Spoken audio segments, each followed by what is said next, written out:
హైదరాబాద్ లో జరగబోయే మనీ మంత్ర money manifestation classes కి ఇప్పుడే కాల్ చేసి రిజిస్టర్ అవ్వండి. గత సంవత్సరం దాదాపు 1.3 మిలియన్ అంటే 13 లక్షల మంది విద్యార్థులు అబ్రాడ్లో ఇతర దేశాల్లో చదువుకుంటున్నారు మన భారతదేశం నుంచి.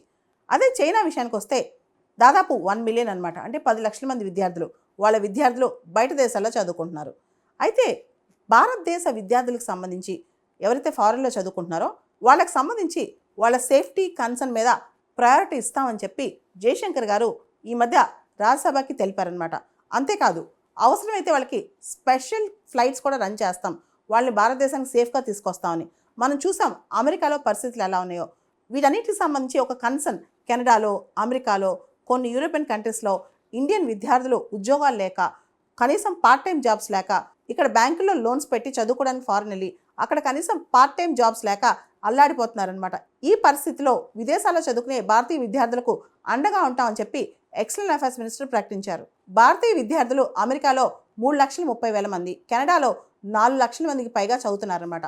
ఆ దేశాల్లో చూస్తే కనుక ఫారెన్ స్టూడెంట్స్లో మనమే టాప్, అమెరికాలో కానీ కెనడాలో కానీ. సో 3,30,000 మంది అమెరికాలో, 4 లక్షల పైగా కెనడాలో. ఇంతమంది విద్యార్థులు మన వాళ్ళు అక్కడ వెళ్ళి చదువుకుంటున్నారు. అంటే వాళ్ళ యూనివర్సిటీస్ కూడా మనపైన డిపెండ్ అయ్యాయి. ముఖ్యంగా భారతీయ విద్యార్థులు ఎవరైతే అమెరికాలో, కెనడాలో ఉన్నారో వాళ్ళు ఇప్పుడు కొన్ని ఇష్యూస్ ఫేస్ చేస్తున్నారనమాట. దాంతో వాళ్ళ సెక్యూరిటీ, వాళ్ళ కన్సర్న్స్ అనేవి మనకి ప్రయారిటీ అయిపోయాయి. భారతదేశ విదేశీ మంత్రిత్వ శాఖ ఇచ్చిన ఇన్ఫర్మేషన్ ప్రకారం గత 5 సంవత్సరాల్లో 41 దేశాల డేటా చూసుకుంటే దాదాపు 633 మంది భారతీయ విద్యార్థులు అక్కడ చదువుకున్న వాళ్ళు రకరకాల కారణాల వల్ల మరణించారంట. దీనిలో హైయెస్ట్ అంటే ఎక్కువ మంది చనిపోయింది కెనడాలో 172 మంది, ఫాలోడ్ బై యుఎస్ అనమాట. యుఎస్లో దాదాపు 108 మంది విద్యార్థులు ఇక్కడి నుంచి చదువుకోవడానికి అమెరికా వెళ్ళిన విద్యార్థులు మరణించారంట. విదేశాల్లో భారతీయ విద్యార్థులు ఫేస్ చేసిన అంశాల్లో రేసిజం కావచ్చు, హేట్ క్రైమ్స్ కావచ్చు, సస్పీషియస్ షూటింగ్స్ కావచ్చు, కిడ్నాపింగ్ కావచ్చు, యాక్సిడెంట్స్ కావచ్చు, ఇలా రకరకాల అంశాలు ఉన్నాయన్నమాట. కానీ మన వాళ్ళకి సేఫ్టీ అనేది మధ్య బాగా కరువైపోయిందని చెప్పాలి. కొన్ని సందర్భాల్లో మన విద్యార్థులు అక్కడ ఉండకూడని ప్లేసెస్లో ఉంటాం అనమాట. ఎక్కడైతే షూటింగ్ జరుగుతుందో అలాంటి ప్లేస్లో ఉంటాము, లేదా ఏదైతే పూర్ స్లమ్ ఏరియాస్ ఎక్కడైతే క్రైమ్స్ ఎక్కువ ఉంటాయో అక్కడ ఉండటము, లేదా బ్లాక్స్ ఎక్కువ ఉంటారో అక్కడ ఉంటాము. ఇలా ఉండటం వల్ల కూడా వీళ్ళపైన అటాక్స్, టార్గెటెడ్ అటాక్స్ ఎక్కువగా జరుగుతున్నాయి. ఇండియన్ స్టూడెంట్స్ ఎవరైతే కెనడాకి వెళ్ళారో, కెనడాలో విద్యను అభ్యసిస్తున్నారో వాళ్ళు 20,000 మంది అడ్రస్సే గల్లంతైందంట. వాళ్ళు ఎక్కడున్నారో కూడా తెలియట్లా. కొన్నిసార్లు ఫారెన్ యూనివర్సిటీస్, కొన్ని ఫేక్ యూనివర్సిటీస్లో అడ్మిషన్ ఇచ్చినట్టు చూపించి వాళ్ళని తీసుకెళ్ళటం, తర్వాత వాళ్ళకి ఉద్యోగాలు దొరక్క వాళ్ళు ఎక్కడున్నారో తెలియకపోవటం, ఇలాంటివి కూడా జరుగుతున్నాయండి. ముఖ్యంగా కెనడాలో ఇది ఎక్కువగా ఉందంట. ఇవన్నీ పక్కన పెడితే భారతీయ విద్యార్థులు అబ్రాడ్ వెళ్ళి అక్కడ చదువుకోవడం వల్ల, అక్కడ యూనివర్సిటీస్లో ఫీజెస్ కట్టడం వల్ల, దీనన్నిటి వల్ల మన బ్యాలెన్స్ ఆఫ్ పేమెంట్స్ కూడా ఎఫెక్ట్ పడుతుంది. మన మేధో వలస, తర్వాత మనం అక్కడికి వెళ్ళి చదువుకోవడం, ఇవన్నీ చూస్తే కనుక దాదాపు మన బ్యాలెన్స్ ఆఫ్ పేమెంట్స్ మీద $6 బిలియన్ ఎఫెక్ట్ పడుతుందని చెప్పి అంచనాలు చెప్తున్నాయి.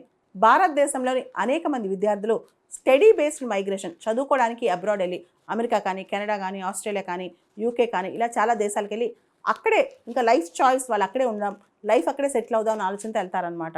సో ఇలాంటి వాళ్ళ సంఖ్య బాగా పెరుగుతుంది.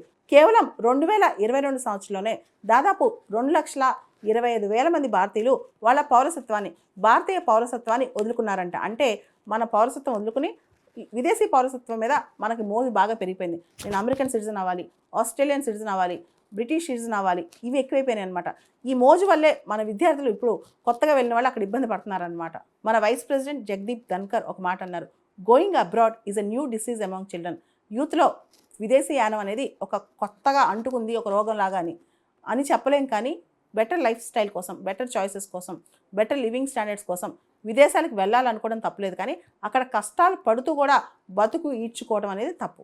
గత సంవత్సరం దాదాపు 1.3 మిలియన్ అంటే 13 లక్షల మంది విద్యార్థులు అబ్రాడ్లో ఇతర దేశాల్లో చదువుకుంటున్నారు మన భారతదేశం నుంచి. అదే చైనా విషయానికి వస్తే దాదాపు 1 మిలియన్ అనమాట, అంటే 10 లక్షల మంది విద్యార్థులు బయట దేశాల్లో చదువుకుంటున్నారు. అయితే భారతదేశ విద్యార్థులకు సంబంధించి ఎవరైతే ఫారెన్లో చదువుకుంటున్నారో వాళ్ళకి సంబంధించి వాళ్ళ సేఫ్టీ కన్సర్న్ మీద ప్రయారిటీ ఇస్తామని చెప్పి జయశంకర్ గారు ఈ మధ్య రాజ్యసభకి తెలిపారనమాట. అంతేకాదు, అవసరమైతే వాళ్ళకి స్పెషల్ ఫ్లైట్స్ కూడా రన్ చేస్తాం, వాళ్ళని భారతదేశానికి సేఫ్గా తీసుకొస్తామని. మనం చూసాం అమెరికాలో పరిస్థితులు ఎలా ఉన్నాయో. వీటన్నిటికి సంబంధించి ఒక కన్సర్న్ కెనడాలో, అమెరికాలో, కొన్ని యూరోపియన్ కంట్రీస్లో ఇండియన్ విద్యార్థులు ఉద్యోగాలు లేక, కనీసం పార్ట్ టైం జాబ్స్ లేక, ఇక్కడ బ్యాంకుల్లో లోన్స్ పెట్టి చదువుకోవడానికి ఫారెన్ వెళ్ళి అక్కడ కనీసం పార్ట్ టైం జాబ్స్ లేక అల్లాడిపోతున్నారనమాట. ఈ పరిస్థితిలో విదేశాల్లో చదువుకునే భారతీయ విద్యార్థులకు అండగా ఉంటామని చెప్పి ఎక్స్టర్నల్ అఫైర్స్ మినిస్టర్ ప్రకటించారు. భారతీయ విద్యార్థులు అమెరికాలో 3,30,000 మంది, కెనడాలో 4 లక్షల మందికి పైగా చదువుతున్నారనమాట. ఆ దేశాల్లో చూస్తే కనుక ఫారెన్ స్టూడెంట్స్లో మనమే టాప్, అమెరికాలో కానీ కెనడాలో కానీ.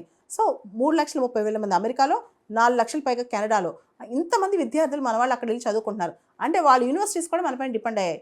ముఖ్యంగా భారతీయ విద్యార్థులు ఎవరైతే అమెరికాలో కెనడాలో ఉన్నారో వాళ్ళు ఇప్పుడు కొన్ని ఇష్యూస్ ఫేస్ చేస్తున్నారనమాట. దాంతో వాళ్ళ సెక్యూరిటీ, వాళ్ళ కన్సర్న్స్ అనేవి మనకి ప్రయారిటీ అయిపోయాయి. భారతదేశ విదేశీ మంత్రిత్వ శాఖ ఇచ్చిన ఇన్ఫర్మేషన్ ప్రకారం గత 5 సంవత్సరాల్లో 41 దేశాల డేటా చూసుకుంటే దాదాపు 633 మంది భారతీయ విద్యార్థులు అక్కడ చదువుకున్న వాళ్ళు రకరకాల కారణాల వల్ల మరణించారంట.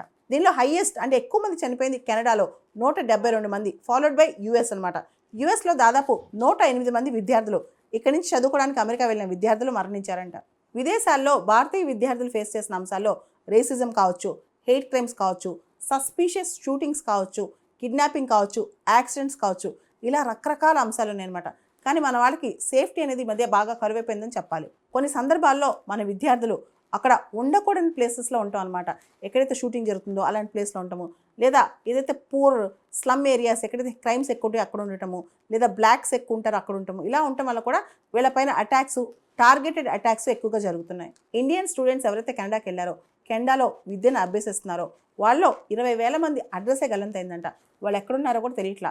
కొన్నిసార్లు ఫారిన్ యూనివర్సిటీస్, కొన్ని ఫేక్ యూనివర్సిటీస్లో అడ్మిషన్ ఇచ్చినట్టు చూపించి వాళ్ళని తీసుకెళ్ళటం, తర్వాత వాళ్ళకి ఉద్యోగాలు దొరక్క వాళ్ళు ఎక్కడున్నారో తెలియకపోవటం, ఇలాంటివి కూడా జరుగుతున్నాయండి. ముఖ్యంగా కెనడాలో ఇది ఎక్కువగా ఉందంట.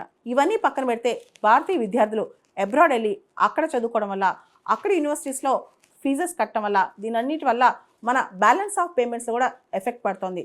మన మేధో వలస, తర్వాత మనం అక్కడికి వెళ్ళి చదువుకోవడం, ఇవన్నీ చూస్తే కనుక దాదాపు మన బ్యాలెన్స్ ఆఫ్ పేమెంట్స్ మీద $6 బిలియన్ ఎఫెక్ట్ పడుతుందని చెప్పి అంచనాలు చెప్తున్నాయి. భారతదేశంలోని అనేక మంది విద్యార్థులు స్టడీ బేస్డ్ మైగ్రేషన్ చదువుకోవడానికి అబ్రాడ్ వెళ్ళి అమెరికా కానీ, కెనడా కానీ, ఆస్ట్రేలియా కానీ, యూకే కానీ ఇలా చాలా దేశాలకు వెళ్ళి అక్కడే ఇంకా లైఫ్ చాయిస్ వాళ్ళు అక్కడే ఉండడం, లైఫ్ అక్కడే సెటిల్ అవుదామని ఆలోచనతో వెళ్తారనమాట. సో ఇలాంటి వాళ్ళ సంఖ్య బాగా పెరుగుతుంది. కేవలం 2022 సంవత్సరంలోనే దాదాపు 2,25,000 మంది భారతీయులు వాళ్ళ పౌరసత్వాన్ని, భారతీయ పౌరసత్వాన్ని వదులుకున్నారంట. అంటే మన పౌరసత్వం వదులుకుని విదేశీ పౌరసత్వం మీద మనకి మోజు బాగా పెరిగిపోయింది. నేను అమెరికన్ సిటిజన్ అవ్వాలి, ఆస్ట్రేలియన్ సిటిజన్ అవ్వాలి, బ్రిటిష్ సిటిజన్ అవ్వాలి, ఇవి ఎక్కువైపోయినాయి అనమాట. ఈ మోజు వల్లే మన విద్యార్థులు ఇప్పుడు కొత్తగా వెళ్ళిన వాళ్ళు అక్కడ ఇబ్బంది పడుతున్నారనమాట. మన వైస్ ప్రెసిడెంట్ జగదీప్ ధన్కర్ ఒక మాట అన్నారు, going abroad is a new disease among children. యూత్లో విదేశీ యానం అనేది ఒక కొత్తగా అంటుకుంది, ఒక రోగం లాగా అని చెప్పలేం. కానీ బెటర్ లైఫ్ స్టైల్ కోసం, బెటర్ చాయిసెస్ కోసం, బెటర్ లివింగ్ స్టాండర్డ్స్ కోసం విదేశాలకు వెళ్ళాలనుకోవడం తప్పులేదు. కానీ అక్కడ కష్టాలు పడుతూ కూడా బతుకు ఈడ్చుకోవడం అనేది తప్పు.